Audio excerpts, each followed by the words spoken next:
So we'll now begin panel 2. Panel 2 is dedicated to several questions. What do we have to learn from Seljuk art? What is the impact? What can we discover?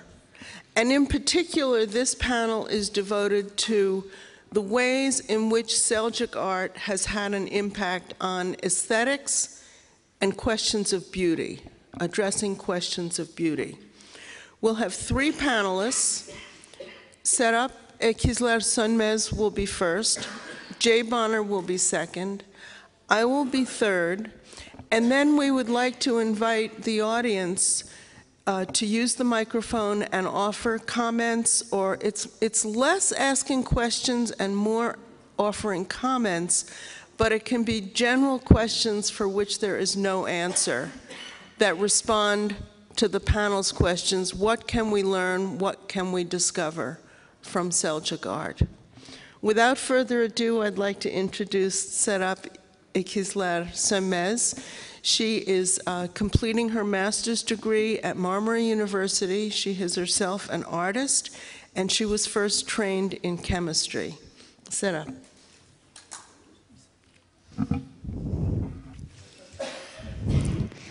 Merhaba. Ben çalışmalarımda tabii sanat tarihi gözüyle de baktığım için tabii analizleriyle de uğraşıyorum. Henüz çok ilerlemedim ama tezimin konusu da bu analizler üzerine. Çalışmalarımda bütüncül bakmaya çalışıyorum ve klasik dönem eserlerini önemsiyorum. Çünkü klasik dönem dediğimizde artık medeniyetin oluştuğu, şekillendiği ve artık ciddi anlamda bir sistemin olduğu dönemi anlıyoruz. Gerek sosyal hayatta, gerekse sanat anlayışında, bu medeniyet anlayışının da oldukça etkisi büyük.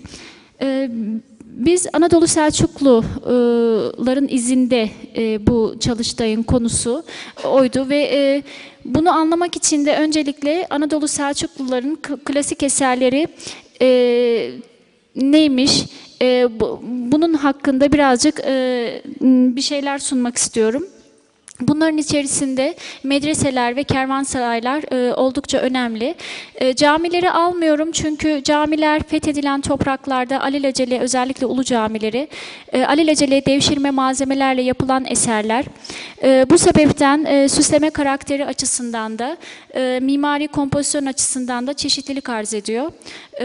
Özel bir yere sahip olan kervansaraylar gerek sosyal hayatın içerisindeki yüklendiği, taşıdığı misyon itibariyle, gerekse mimarisindeki bütünlük itibariyle ve gerekse de tabii ki çalıştayın konusu olan geometrik süslemeler sebebiyle oldukça önemli bir yere sahip. Ben bütün kervansarayları almayacağım. Tabii bütün kervansaraylardaki resimlere de burada yer vermek tabii ki söz konusu olamaz. Sultanların vakfiyesi olan sultan hanlarından birkaçına değinmek istiyorum. Ve bunlardan birkaç örnekle niçin önemli olduğunu geometrik desen açısından açıklamak istiyorum. Sultan hanlar kale görünümünde oldukça korunaklı yapılardır. Biraz önce planını gördük. Süsleme yoğunluğu daha çok taç kapısında ve kapalı alana giriş kapısında ve eğer varsa köşk mescit ortada, onların bütün cephesinde ve mihraplarında yoğunluk kazanıyor. Ve tabii sadece Anadolu Selçuklularını Osmanlılardan ayırırken burada bir parantez açmak istiyorum.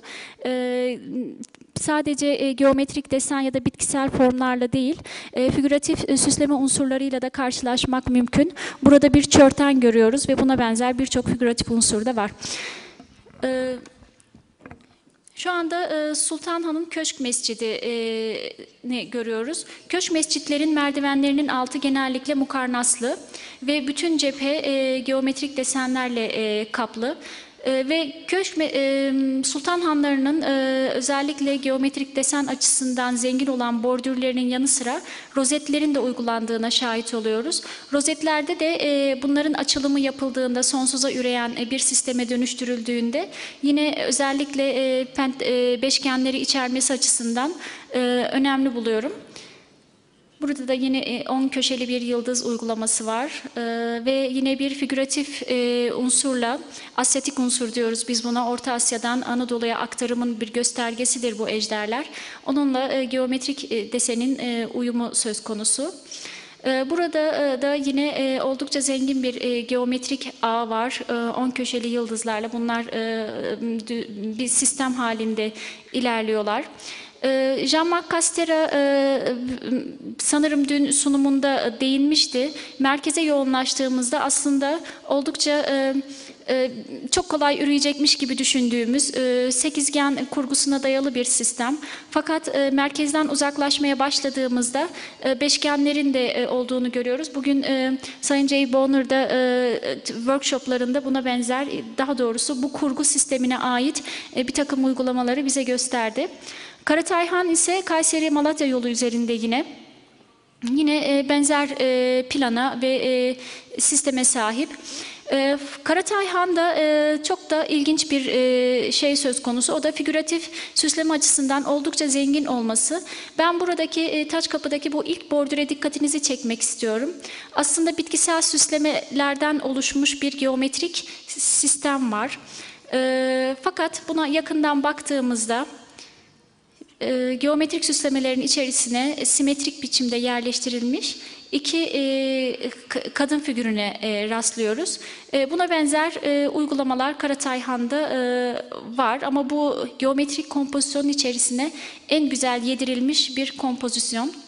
Yine geometrik ve bitkisel süslemeler var.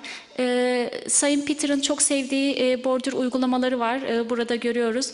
Pentaplex o sunumlarında buna değinmişti. Sadece bir bölümünün alınarak beşgenlerle oluşturulmuş desenlerin bu en dıştaki geometrik süslemede buna örnek. Saruhan belki de en ilginç olanı taş kapısındaki süsleme açısından.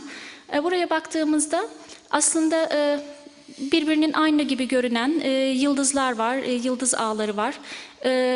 Çok mu önemli? Hani kapısından içeri girerken evet güzel bir süsleme, estetik bir kompozisyon deyip girebiliriz. Fakat karşısında uzunca bir süre durup yıldız kollarını saydığımızda birbirinden oldukça farklı olduğuna şahit oluyoruz ve desenin bütün ağına baktığımızda böyle bir kompozisyon var. Merkezdeki kompozisyon, merkezde 12 köşeli yıldız, onun etrafında 11 ve 9 ve 10 köşeli yıldızların münavebeli olarak yerleştiği bir kompozisyon ve bunların da hepsinin bir bütün olarak baktığımızda altıgenlerden oluşan bir sisteme sahip olduğuna şahit oluyoruz.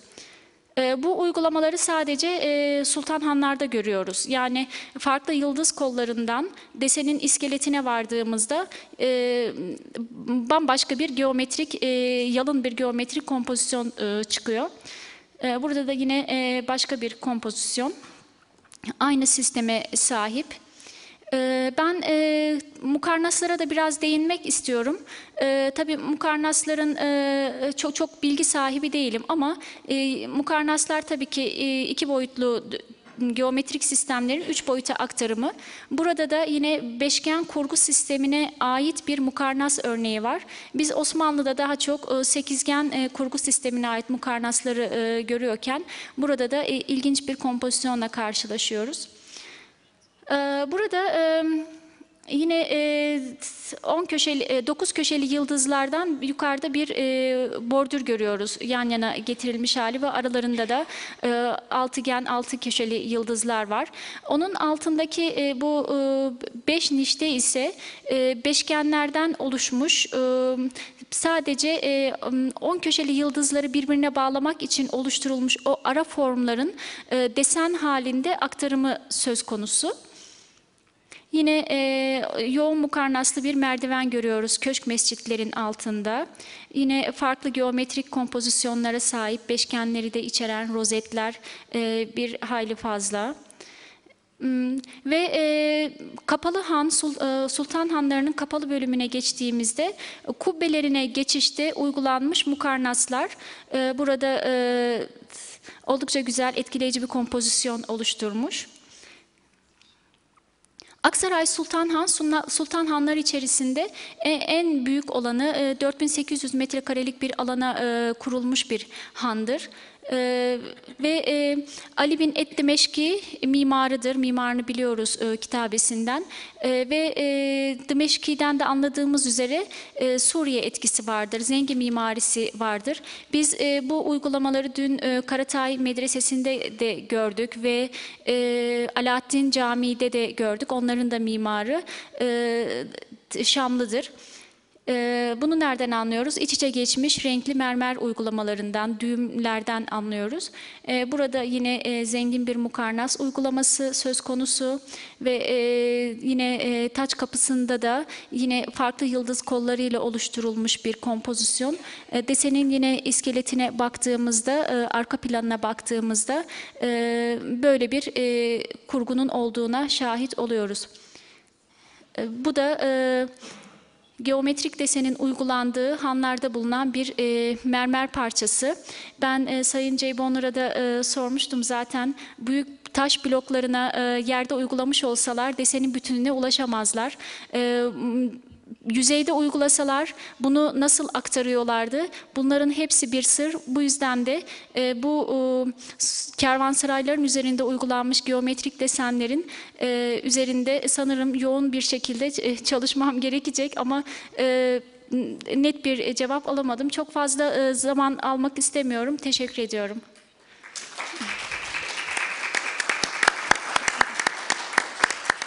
Thank you. It's a pleasure to be here. I'd first like to start by... Can we have the lights down? That would be good. I should have asked for that earlier. Thanks. I'd like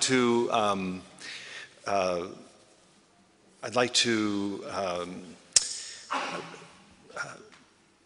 borrow from Marek's very nice presentation of what a great conference this has been and how much I've appreciated it and appreciated all of you, both in the efforts of IDC and all the supporters of the project and of the workshop, but also of all the participants. Is the translating working? And can we have these higher lights turned down, please? Thank you. So I'm going to speak just quickly about an interest of mine, and that is how these patterns first developed, or where they first developed, I'll say, and how they spread to Western regions, including Anatolia.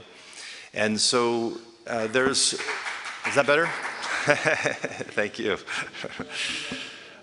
So there's some scholarly debate about the origin of complexity in the geometric tradition of Islamic art.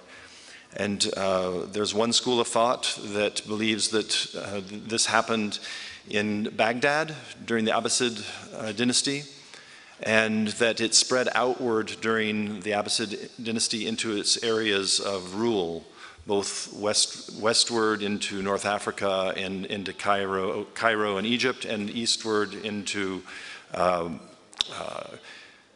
Iraq and Persia and Khorasan. But in many ways, this theory is a little bit problematic because there's not evidence for complexity in and around Baghdad or the areas of immediate Baghdad influence, including Cairo at that time. And in fact, the earliest examples of complex patterns in Islamic architecture are found in Khorasan during the period of Karkhanid and Gorid and Ghaznavid and Seljuk rule. And so it's hard to know for certain, though, because so much damage was done to buildings in and around Iraq during the time of the Mughal conquest. So it is possible, but of the surviving buildings, Khorasan is a better example, and also Khorasan suffered much damage during the Mongol conquest too. So of the remaining buildings that you find some extraordinary patterns, and I'm really only going to just do a little survey here quickly. I deal with this, I'm writing a book on Islamic geometric patterns that's going to be complete soon. So I've been writing it for over a decade, and I'm about 5 weeks away. It's going to be good to have it finished. And I deal with both history in the book and methodology, design methodology in the book. So this is a little bit of a snippet of one part of the historical aspect. So here's a beautiful design in the upper panel. It's Ghaznavid, it's from Lashkari Bazaar in Afghanistan, and it's quite early. It's before 1036. And within 60 years or so, within 160 years or so, the same pattern is found in the Zangid Mimbar at the Al-Aqsa Mosque in Jerusalem. It's the very same pattern, but it is realized a little bit differently. If you look at the panel in the center, you can see the grid structure that the pattern is derived from. With the elements that you were working with in the workshop preceding this discussion, one of the groups had regular polygons and regular hexagons and regular dodecagons and squares. In this case, though, you can see there are two things happening in the hexagonal grid.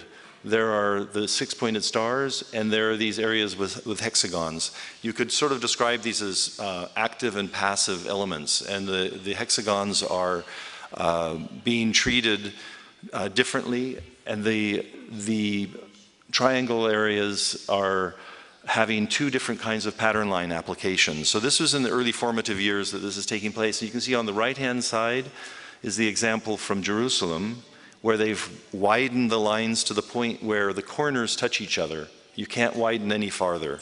And the example from Ghaznavid, Afghanistan, is a more narrow interpretation. They both have a different feel, but they're identical patterns. So this is an example of a pattern moving westward. This pattern here, one of the groups of people making the patterns earlier in the workshop made this pattern, and it's simply made from dodecagons and triangles. This is the first pattern that I've been able to find in Islamic art that has 12-pointed stars. It's from Karahan, from the East Tomb Tower. It's also from a relatively early date of 1067. It was used later, not so long after, within 40 or 20, 30, 40 years, within 40 years, it was used in Fatimid Egypt. It was used then about 100 years later here in Anatolia, in a number of locations, and again in Cairo during the Ayyubid period, during the Mamluk period. This is in fact a ubiquitous pattern all over the Islamic world, but its first occurrence is in Karahan, and it moved westward out of Karahan under Seljuk rule.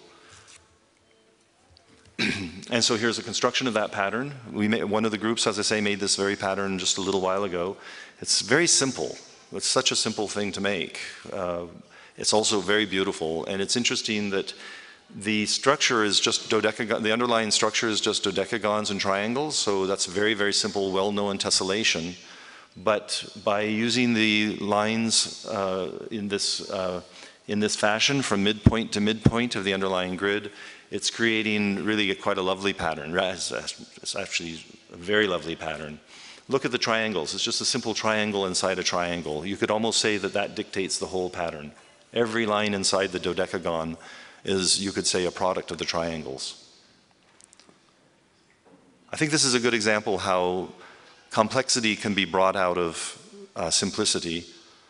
And it's also good to mention that because, sort of going back to what Merrick was saying, these patterns really have simplicity underlying them, but because of the way the patterns, when you dispense with the underlying grid, you're left with a pattern that appears complex, and it doesn't need to be complex. So now, this is the pattern we're talking about. This is a beautiful, beautiful pattern from the fourfold system that was also being worked with this morning. This is I call the fourfold system A in the worksheets that I handed out. It's called the fourfold system A. This is a very well-known pattern. There's so many examples. These two early examples that are both Seljuk. One is from Dawlatabad in Afghanistan, a small little village outside of the city of Balkh. And the other is from Damgan, and it's the minaret on the left. In the case of the minaret, the pattern is infinitely filling space. You could say it's infinitely because it's going in a circle. It never stops around the base of the minaret. And, but in the case of the example from Afghanistan, the earlier example, quite a little bit later example, it's been cut as a border. And here's a construction for it.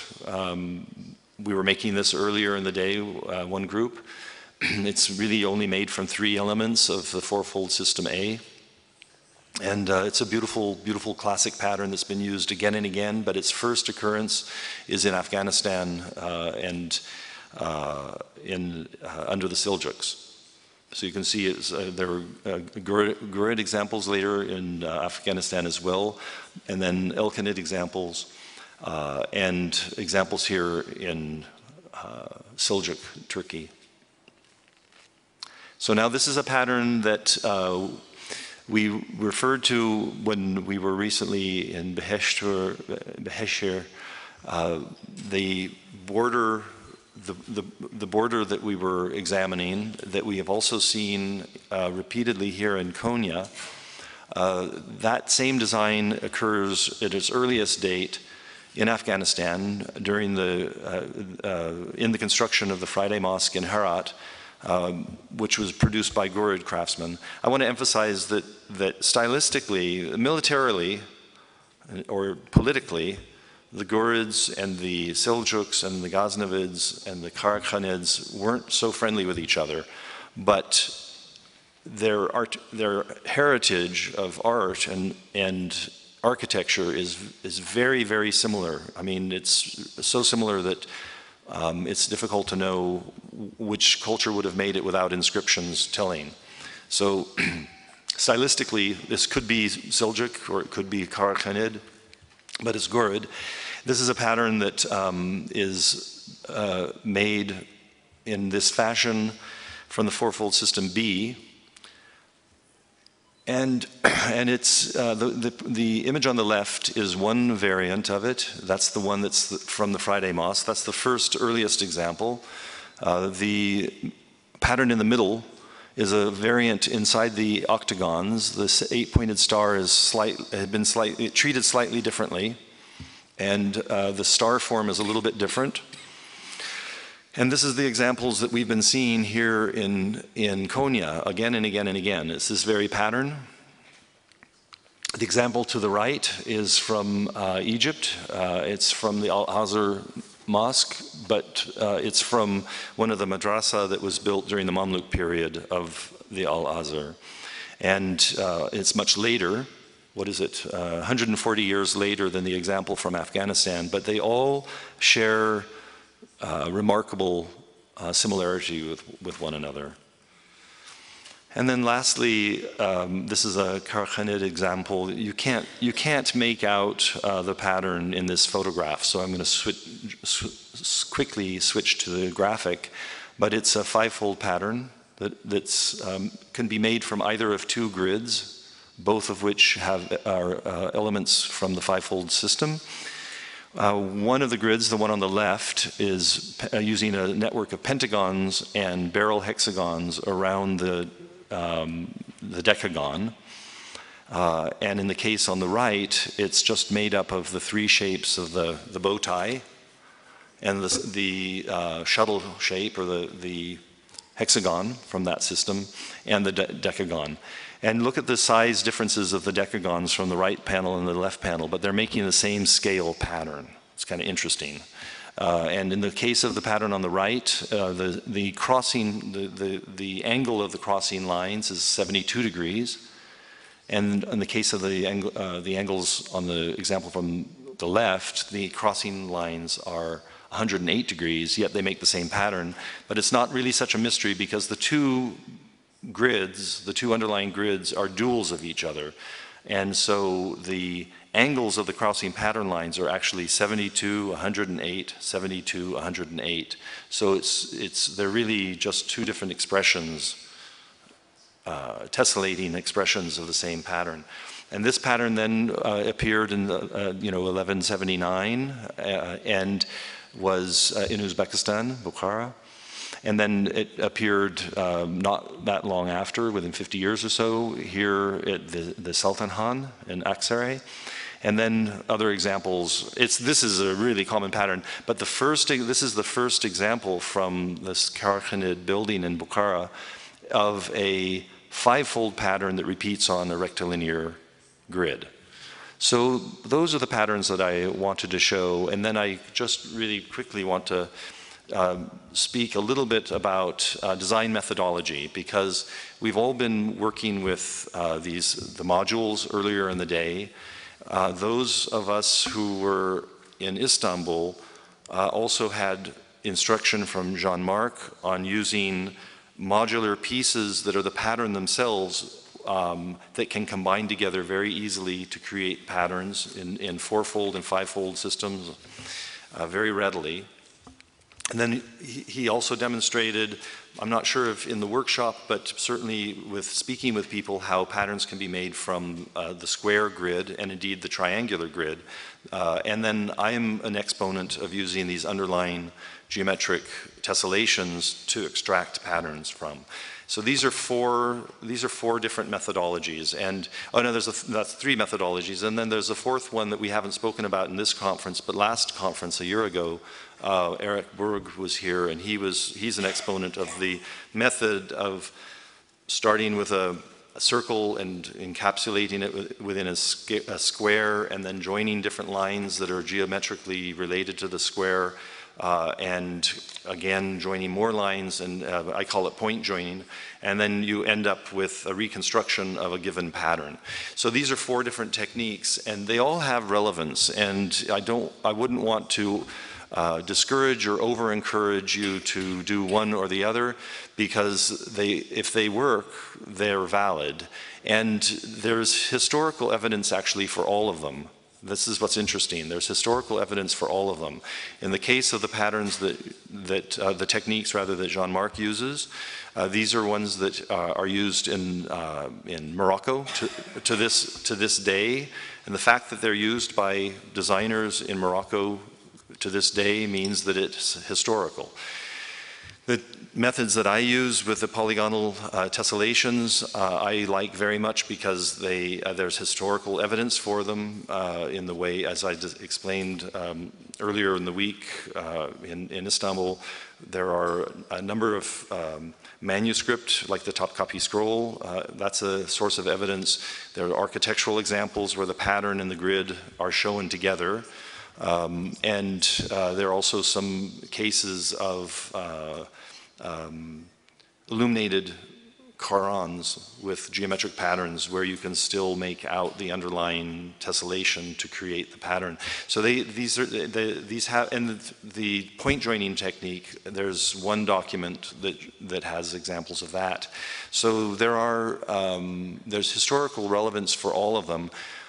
But for you all as practitioners, people who are going to put these ideas to your own personal use, I would encourage you to try them all and to find familiarity with them as best possible.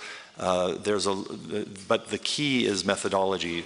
In terms of bringing the Seljuk work forward, and I'll just conclude by saying the key to bringing the Seljuk work forward, the Seljuks were incredibly dynamic, and without their, I believe, spreading this complexity westward, there would not be the form of Islamic art that we have all over the Islamic world. So I believe it's critical. And there's a lot that can be learned from it, and much of this you've been learning in this workshop. It can be brought forward. There's much more to learn, especially with the very complex patterns with, call them compound patterns, because they have multiple centers of regional symmetry, like 9 and 11 pointed stars within one pattern, for example. These look like they're unapproachable, but with practice, they can be done. And I want to encourage all of you to persevere. If you love it, then persevere with it, because you'll be very rewarded, because the fruit of your labor will come more quickly than you think. Thank you. I wanted to move us from the Seljuk period itself and look really at a very much longer-term impact of Seljuk art. Maybe raise the question, is it influence or is it similarities in underlying geometry? But there are 2 points that I first wanted to bring out. The first has to do with a continuity from Seljuk times to the present that has to do with nomadism and grazing. Methods of nomadism, methods of grazing, methods of tending animals have not changed so dramatically as every other aspect of society. And as a textile historian, I had to show one textile. It's not one of the great Seljuk carpets, of which there are quite a number remaining from the 13th and 14th centuries, but it is a textile that we saw at lunch 2 days ago, the day we were in Eşrefolu in Beyşehir. It's a wall from a tent that would have been made of goat hair and I think a combination of sheep wool and camel wool. And it's a type of textile that exists today, but we have evidence for very, very long history. So in a sense, an unchanging character from the Seljuk period onward, and related to a work of extreme modernism, that is abstract expressionism, minimalism, in this case a work by Mark Rothko, an American artist who was born in what was Latvia at the time.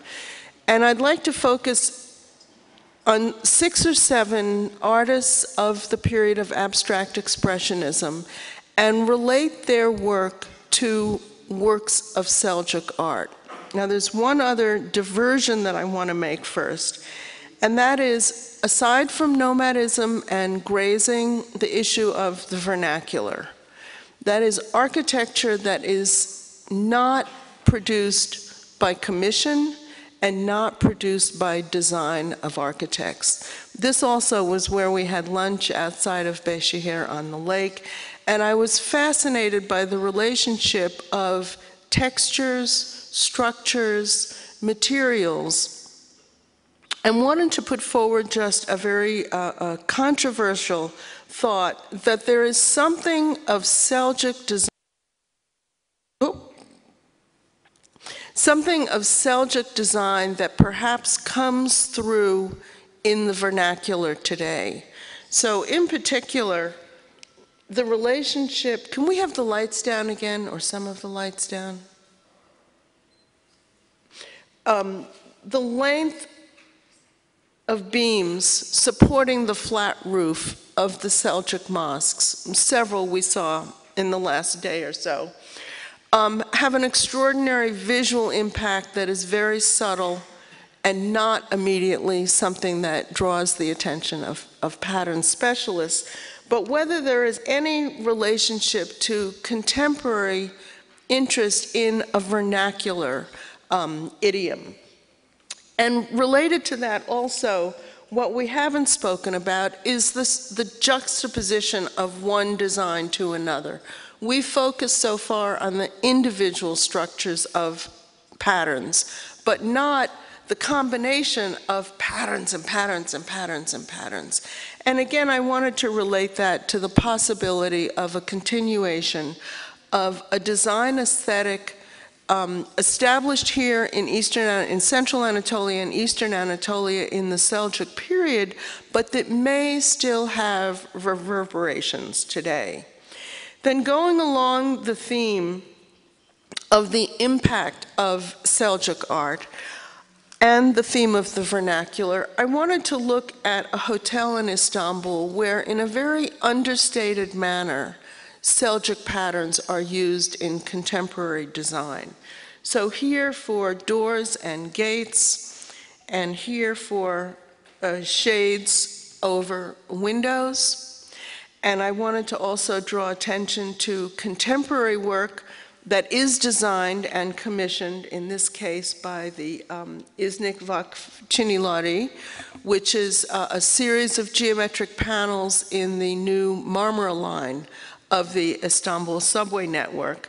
And I was fortunate to be there with Nihal and Hussein, and like Husrev Bey, I wanted to acknowledge how happy we all are that one amazing result of this workshop and the organization of it is that Hussein and Nihal got married.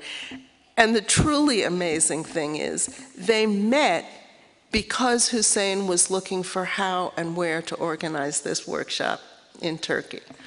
So we wish you all luck and appreciate that you've brought so much awareness and attention to all of us in this area and endeavor in the study of pattern. And I'd also like to make note of Hussein's conceptual contribution of the design of Hendesen, which is both Hendese and Desen, and Nihal's complementary design, taking his concept of Hendesen and putting it into a graphic context.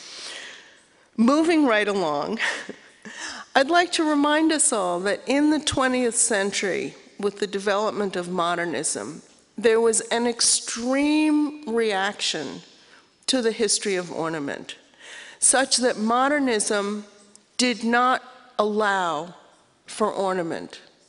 But what it did allow for, as we see in the great palace of the French kings, today the Museum of the Louvre, the seemingly intrusive pyramid of Ayampe, using triangles and grid systems, and drawing on geometric traditions and underlying geometry for the construction of modern works of art.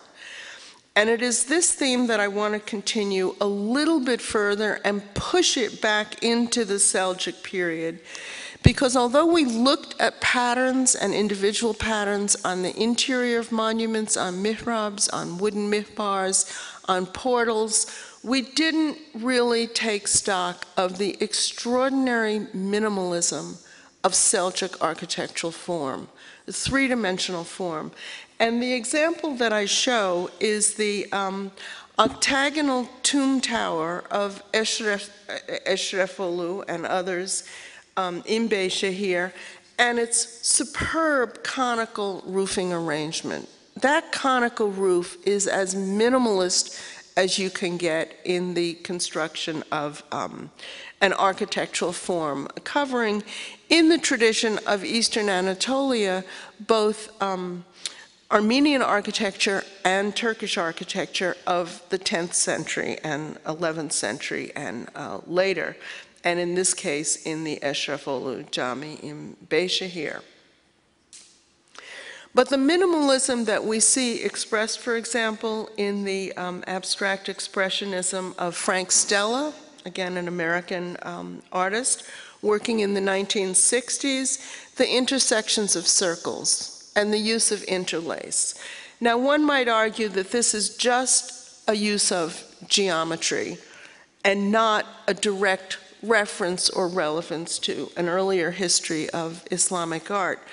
But when we consider that one of Frank Stella's best friends was Munir Farmanfarmayan, who is an artist working in New York, an Iranian artist working in New York, who works extensively with Islamic geometric patterns, she and he had conversations over the years, and they each influenced the work of the other. He helped her better understand the geometry that she wanted to include in her mirror work and her paintings and her glass work, and she was able to contribute to him an appreciation and an understanding of the history of Islamic art in Turkey and earlier than Turkey in Iran. Another example is the work of Joseph Albers, who many of you know for his studies of interaction of color. Very basic, minimalist approach to squares.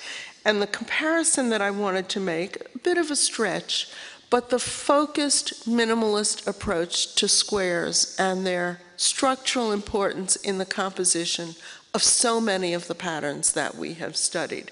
This was the slide that I couldn't transfer yesterday, but I figured it out last night. A couple more examples, the work of, did I not write? Oh, Ed Reinhardt, one of my fellow New Yorkers, where we see a rectangular grid and the use of interlace. So again, this is a stretch in terms of direct influence, but in terms of the impact of mathematics in art, at which the Seljuks were such incredible geniuses, we do see over the centuries impact and maybe evolution, with a strong coming back in the period of modernism in the 20th century, abstract expressionism and minimalism in the 1960s, again a reliance on mathematics and the pure abstract structure of mathematics. And finally, the work of Hans Hofmann with color blocks of rectangles and squares. I wanted to end with the work of one of our colleagues who exhibited in Istanbul at the Istanbul Design Center, Emine Zilan, because she introduces another element drawing from Seljuk architectural design that I particularly appreciate for my own work on symmetry and pattern in Oriental carpets, and that is the importance of symmetry breaking. And in the case of Emine's work, she was a student working in the method of Ebru, of paper marbling, with Hikmet Barukçugil in Üsküdar. Marbling introduces a symmetry breaking beneath the strict formality of the Seljuk design patterns. So in conclusion, I want to leave you with the questions and hope for your participation. What can we learn? What can we discover from studying the art of the Seljuks, both in Anatolia and earlier? What is the impact of Seljuk art, particularly in relationship to design, aesthetics, and beauty? Thank you.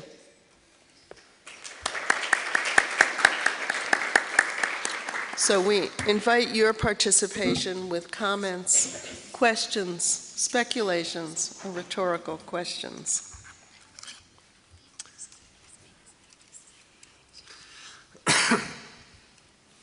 Do either of you want to speak? Set up, send that. Would you like to speak?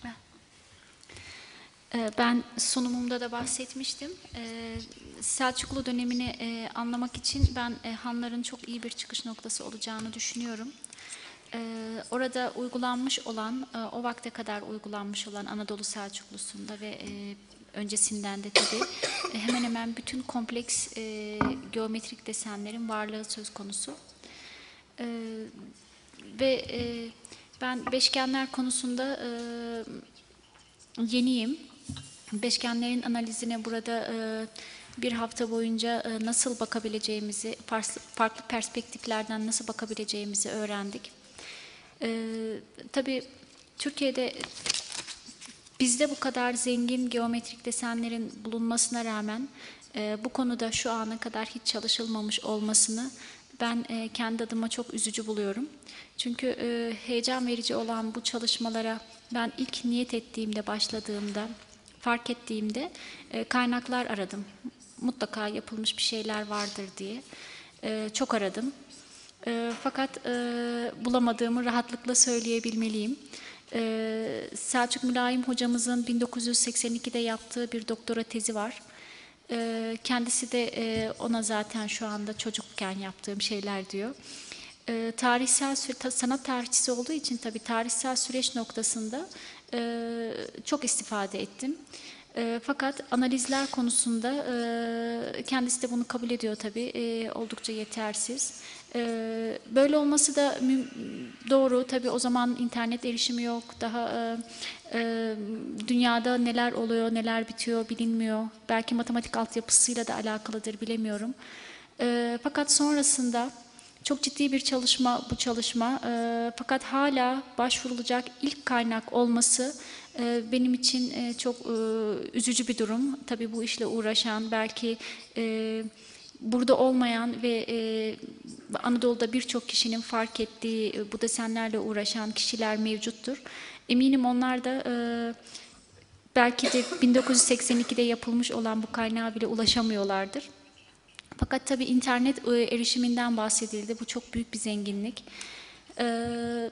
Ben internetle de evet bir şeylerin öğrenilebileceğini düşünüyorum ama interaktif eğitimin de bir başlangıç olarak kişiye motivasyon sağladığını, bir adım sonrasına çok ciddi bir şekilde taşıdığını düşünüyorum. Açıkçası ben de geçen sene böyle oldu. Geçen yıldan bir önceki sene, 2 sene önce küçük bir geometrik desenler çalıştayı olmuştu. Hüseyin Bey ve Mesut Balık'ın yaptığı. Ve bizim tanışmamız da yine İstanbul Tasarım Merkezi'nde oldu. Bir sanat organizasyonu olan Trienal için görüşmek için Nihal Hanım'la gittiğimizde orada Hüseyin Bey'in elinde Eric Brock'un kitabını gördüm. Ah, bu kitabı nereden aldın? Nasıl? Ben de alabilir miyim gibi sorularla başlayan muhabbetimiz Eşer Çalıştayı, ardından Geometrik Desenler Çalıştayı ve 1. Uluslararası Geometrik Çalıştayı. Ben kendimi çok şanslı hissediyorum. Böyle bir ekibin içerisinde öğrenci olarak yer almaktan. Umarım öğrenciliğim de bir ömür boyu devam eder, ekleye ekleye devam eder.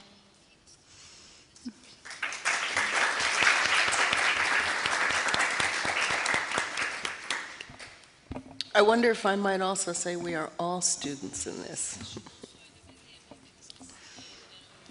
Other questions or comments? I might take up what set up, introduced the idea of interactive education. This was the result of the workshop that I didn't get to do on the other day. Paper plates just folded, no tools necessary to create a tetrahedron, four-sided solid figure. And if you would like to do this afterwards, I've brought some plates and any of you are welcome to do it. But the idea of interactive education, I think, is really critical, that children should be introduced to these basic concepts of geometry early on, that then can find usefulness, not only in mathematical fields or in engineering or in architecture, but just in the process of thinking, and thinking logically, and understanding so much about the world we live in and the universe and its construction. Ben evet bunu İbni Haldun'un bir sözüyle devam etmek istiyorum. İbni Haldun hendeseden bahsederken hendese ilmiyle uğraşanların aklında pürüzlerin kalmayacağına işaret eder ve tıpkı bir elbisenin üzerinden sabunun kiri ve pasağı temizlediği gibi insanın aklından da kirli düşüncelerin arındırılacağına dair sözü vardır. Tıpkı sizin söylediğiniz şeylerle örtüşüyor. Yeah, he said it's like soap that cleans the garments. Geometry is, in terms of cleansing the mind. Yeah. Hi, everybody. First of all, I would like to thank everybody involved here for the whole project. So, as a calligrapher, I have some things going on exactly in the same way with the concept of this whole project. First of all, I would like to thank Professor Mirek about his mentioning the wizards and the magicians, which in the whole world, sometimes in Turkey as well, we see some of the new calligraphers or pretending to be a calligrapher who make some exhibitions right away after a couple of sessions of learning before they reach anywhere. So it's all about actually, even same for the geometrical designs of the Islamic arts. So lack of knowledge is leaving the area unclear. So the limits are not clear for some people. So we are step by step trying to learn, starting from the unit and connecting each other and making the kind of infinitive pattern. But this is so attractive, so intelligent, so attractive.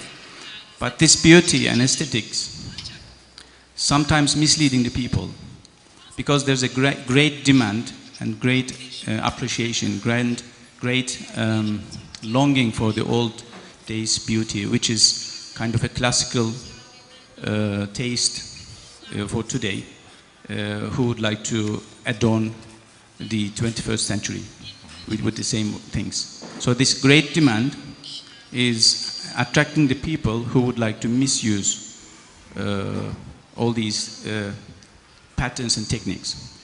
So I've seen many of those. Some people are just about to worship the compass. So it's all a kind of, how to say, idol for some people. Yeah, well put. Yeah. So, the others are, because there is nobody criticizing their works, whatever they draw, some lines, some stars, they name it as Islamic art, and there are people who are interested, and they became famous and famous. So this is one thing. The other thing is the calligraphy art in the old text described as hendesetun ruhaniyetun, spiritual geometry, or the hendese of the spiritual. So in this term, calligraphy and all these Islamic arts, from my understanding, exactly the same thing. So as long, even though they are applied with some tools, still it is something spiritual. But this spirituality should not be leaving the area so empty that people just, out of some imaginations, not standing any food on the ground, leaving the space for the magicians. See? Okay, thank you for everything. These are the little couple of things I would like to share with you. Thank you for those comments, because I'm very appreciative of this sentiment, and I'd like to add some of my own thoughts to it. And with regard to Islamic geometric patterns, I think it's, and actually Jean-Marc and Zainab and I were speaking earlier during the break about this very question, that it's very, that before, it's helpful before you do something new that you want to call Islamic, to know how to do what is traditional, that has a traditional aesthetic or traditional balance and beauty first, and then it allows you to move outward. It's also possible to use some of these techniques that we've been discussing in the case of geometric patterns to do altogether new things without knowing, like the polygonal networks you can use as a structure to create patterns that are not Islamic. But if you're wanting to do Islamic design or Islamic calligraphy, I absolutely agree for the necessity of getting a firm grip, at the very least, preferably mastery, of the aesthetic form before branching out. And I'm glad you spoke, because changing gears a little bit, the geometry plays a formative role not just in geometric patterns, but in calligraphy as well, with methods, with formal, established for many centuries methods of providing proportion to the letters. And I can't speak to this, I'm not a specialist. If Daladin is the specialist. But in also the floral idiom, geometry is fundamental. You might not think that geometry is related to the sort of the movement and fluidity of floral patterns, but in actual fact, floral patterns regularly have axes of symmetry, they have rotational symmetry, they have spiral forms that they can be very loose, depending upon how they're drawn or what material they're produced in. But as a form, in an ideal form, they have a geometric formative structure. And I work, as a professional, I work with floral patterns probably a lot. And in fact, in my architectural work, and this is sad to me, but in my architectural work, because it's mostly in Saudi Arabia, where they don't really want geometric patterns, almost all my work is floral. So I work with floral patterns extensively, and they are, I can say they're inherently geometric as a formative principle. And I think that I'd like to just sort of mention my thought for future programs for IDC, that maybe we should think about expanding a little bit, and I'd like some feedback from people, and I'm sure if you could start a discussion, that would be great. But it might be valid. I'm saying it might be valid because I think it would, but others might differ. But if there was some instruction on how geometry plays a formative role in both the floral and calligraphic traditions. You have Ifdal-Eddin, you're blessed to have Ifdal-Eddin as a resource for this. If he has the time, I don't know. But he'd be the best person to speak to this. So it's something to think about for the future. Ben bir ekleme yapmak istiyorum. Şöyle, İslam'da evet yazının geometrisine değinmek çok anlamlı oldu. Yazının kendisinde bir geometrik form olduğu gibi aynı zamanda onun kullanıldığı örgülü küfi ve makli dediğimiz daha köşeli hatların kullanıldığı geometrik formlar da var. Belki bir sonraki çalıştayda bunlara da ayrıca bir yer ayırmak mümkün.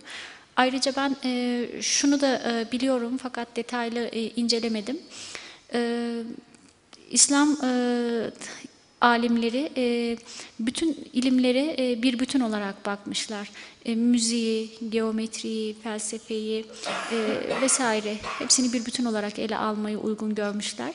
Ben müziğin de matematiğinin bir şekilde belki konuşulmasını istiyorum kendi adıma. Akio kendi yaptığı çalışmalardan bahsetmişti, kainattaki geometriden bahsetmişti ve sonucu da çok güzel bağlamıştı. Ben de daha önceki okuduğum kaynaklarda, musiki tarihiyle ilgili okuduğum kaynaklarda geometrinin özellikle musiki nazariyatçıları tarafından kullanıldığını biliyorum. Mesela Kudbettin Şirazi Gök Medrese'de hoca ve onun musiki ile ilgili yaptığı, daha doğrusu musiki kaynağı olmayan Dürret-i Taç adlı eserinde musiki bölümlerinin geometrik formlarla ele alındığını, şekillerle anlatıldığını ve işin matematiğine değinildiğini biliyorum. İbnül Arabi'nin felsefe ile ilgili notlarında insan ruhunun katmanlarını ele alırken yine geometriden istifade ettiğini biliyorum. Fakat bu konuda da çok ciddi araştırma yapmak gerekir sanırım. Yani olaya salt geometri gibi değil, o dönemin alimleri nasıl bir bütün olarak ele almış, sanırım bizim de yine diğer bilimlerle ilişki içerisinde olarak ele almamız gerekiyor diye düşünüyorum.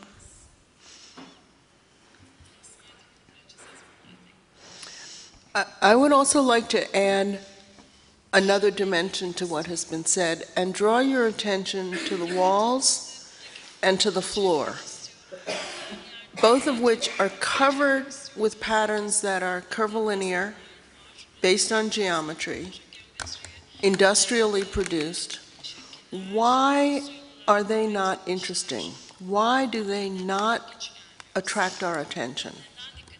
Why do we not notice? And I think this gets very much to the question of aesthetics and beauty. And I will leave it open to you, or I can answer my own view as to why they're not so interesting. But for me, it's the absence of symmetry breaking. So there's plenty of symmetry. There are axes of symmetry. It's a glide reflection. No, it's not glide reflection. It's translation, but it's translation on an oblique grid. Parallelogram is the polygonal basis of the grid. And what about the wall patterns? Also a polygonal grid. Put a center in each of one of the floral leaf patterns that is the same, and you can tile the entire plane with the parallelograms, or maybe it's a rhombus, but. So the question is why these are not of interest. There's no breaking of the symmetry. And what I would ask Jay, for example, we looked at the Seljuk architecture, and the symmetry is broken just by the plaster and the ceramic next to it and the cutting and the presence of the hand in the work. Sometimes it's more intentional where a little floral pattern is included here and not included here, or included here and changed over here. But how in your work do you approach the question of aesthetic interest?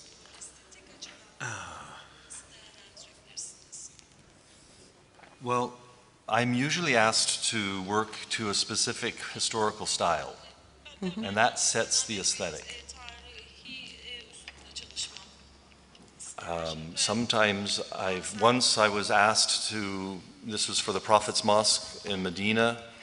I was designing the 27 domes, and I was asked to create a new form of floral pattern that would be appealing to all Muslim pilgrims from the entire world without making them think that it had any specific historical reference. So when they would look at it, they would think, oh, it's Islamic, but they wouldn't think it's Islamic and it's Moroccan, or it's Islamic and it's Indian, or it's Islamic and it's Persian. And the hardest part of that was to come up with a new style that met that criteria. By the way, I thought that was a wonderful criteria, because the pilgrims are from everywhere, and it made good sense. And the hardest part wasn't doing the design; it was coming up with a style that would. And I started for that. By the way, I started with Mamluk floral work and simplified it. That was I had to find a way to do this, and that was the way I chose to. That's what I found to be successful. But it's a good question.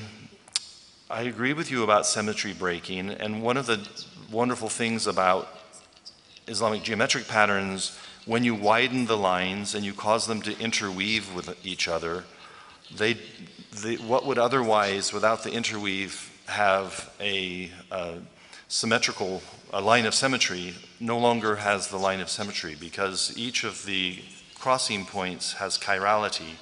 So if you take a repeat element and mirror it, it doesn't work anymore. The lines don't go over and under each other. It doesn't look right. That's a fundamental form of symmetry breaking that's really beautiful. You don't even think about it. It's not because it looks so right, but it's symmetry breaking. Another form of symmetry breaking, especially in ceramics and perhaps weaving, but no, definitely weaving, but in ceramics, is color differentials, slightly different colors. We talked about this at the Esrafolu Mosque and Beheshir, with the different colors of the ceramic mosaic, that the turquoise in particular had an awful lot of variation, which makes it very beautiful. The variation makes it very beautiful, and that's a form of symmetry breaking, because it's on one side of the line of symmetry, it's different from on the other side. It's a slightly different color. So that's a fundamental aspect. I think that color in general, Jean-Marc was talking about this during the break earlier, and Merrick and I were talking about it earlier in this program, that color is a fundamental aspect of Islamic geometric art, is floral art and calligraphic art, Islamic art in general. Color is just so fundamental to it. We've not touched on it at all, and it would be really good to talk about it, especially because many of you are very, very skilled artists and are working at a very advanced level in your disciplines.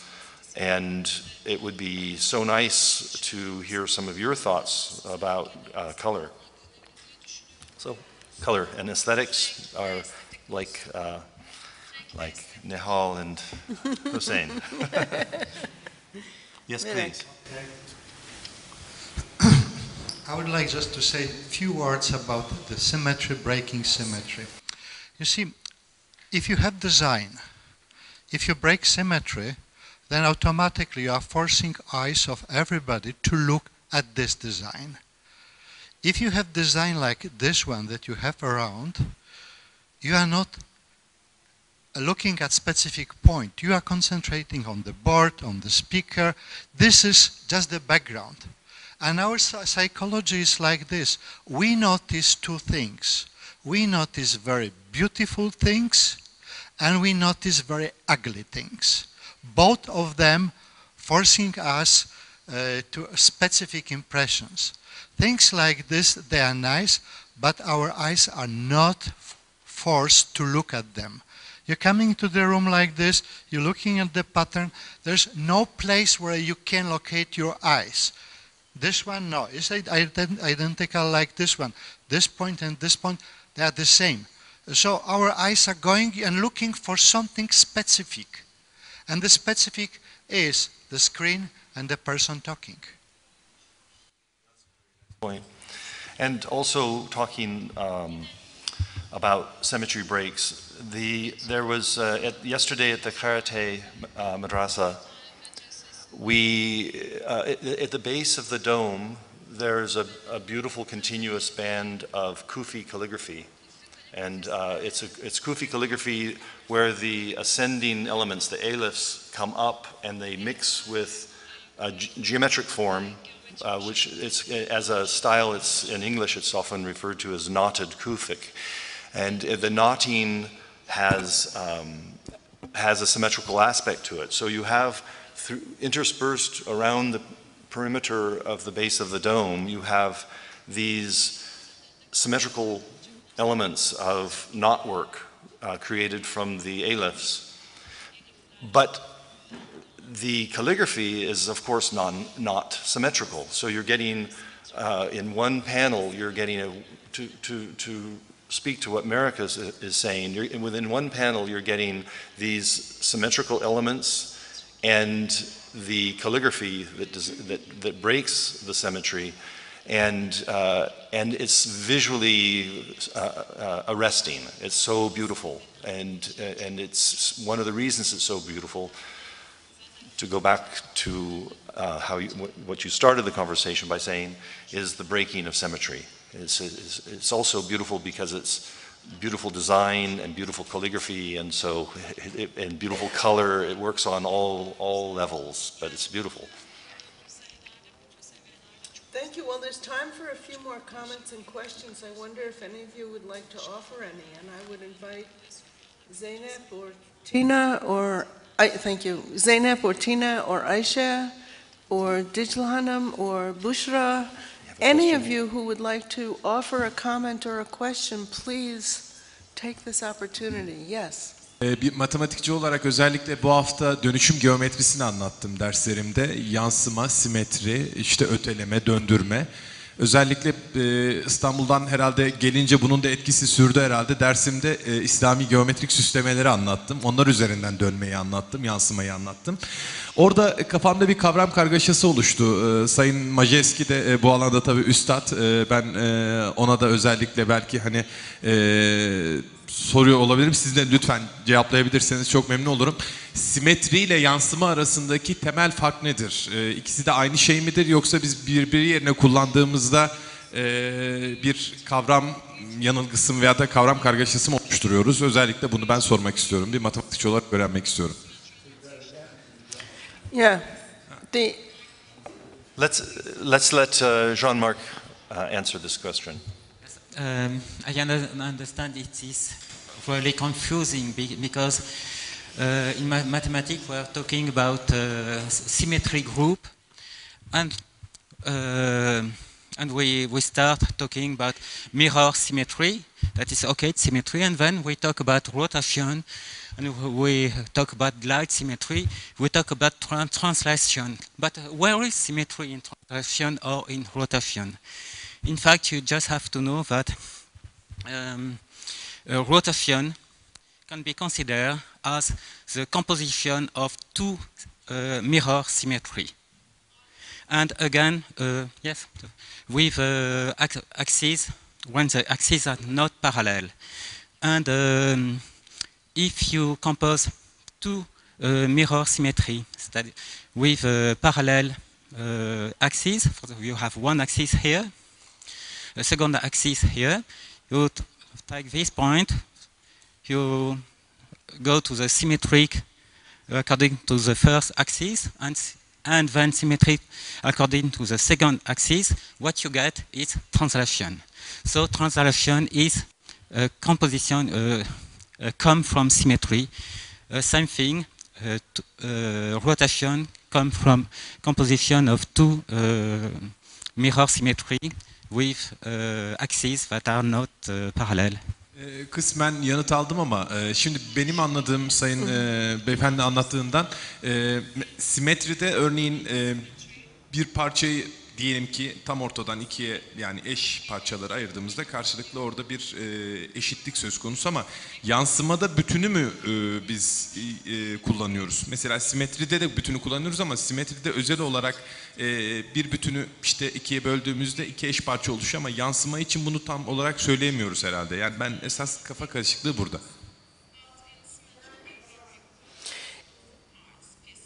In the Greek origin of the etymology of the word symmetry, sim is the same and metri is measure. So for every point, there is another point equidistant. And that can be either one after another or reflected. This is reflection, so that's one kind of symmetry. Or glide reflection, or rotation, as Jean-Marc described. So 4 basic symmetries underlie all geometric patterns based on symmetry. On the two-dimensional plane. On the two-dimensional plane. And other kinds of organizing principles are fractal dimension, deflation and inflation, that is a nesting or a reduction or an expansion with differential in proportion, so not every point finds its exact correspondence. Does that help? That's good.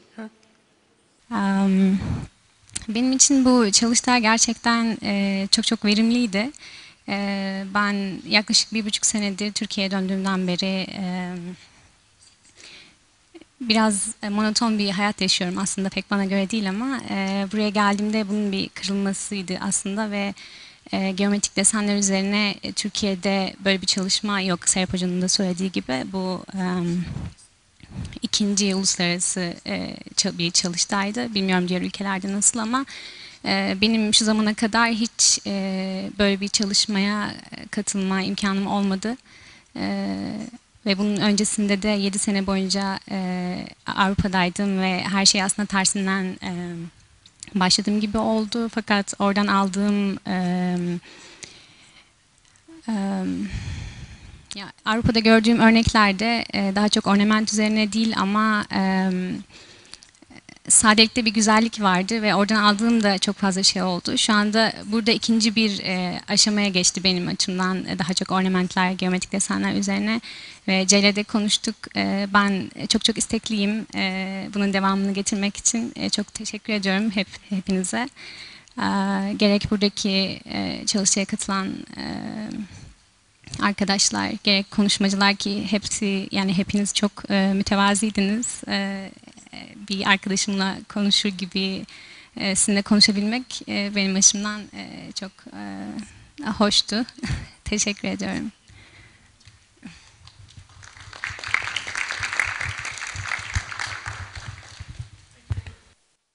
lovely note to end on. And I'd particularly like to remind us that these questions go on and the answers are not final. So it gives us a lot to think about, and we look forward to talking with you more. Yes. I just want to add one more thing that I have said. No, that was weird. One more thing that I have mentioned to a few people that I've spoken to over the course of this week, but I'd like to say it more formally.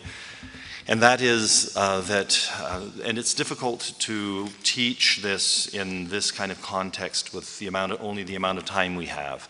But when you're working with Islamic geometric patterns, and if your discipline is as a miniature artist, or if your discipline is as a ceramist working with tiles, let's say, for example, or somebody who is doing woodwork, kundakari work, each of these different disciplines, all of the media, each of the artistic media has its own constraints. And those constraints bear upon the way that you realize the design. So the same geometric pattern produced in one material by one artist would be interpreted differently, not just because for another material, not just because of artistic sensibility, but also because of the constraints. And so many of you are artists working in your different disciplines, and when you're learning more and more about geometric patterns, also keep in your mind how the pattern naturally works with the media that you work with. Just wanted to mention that. Okay, well, I'm sure there will be opportunity throughout the day. Yeah, okay.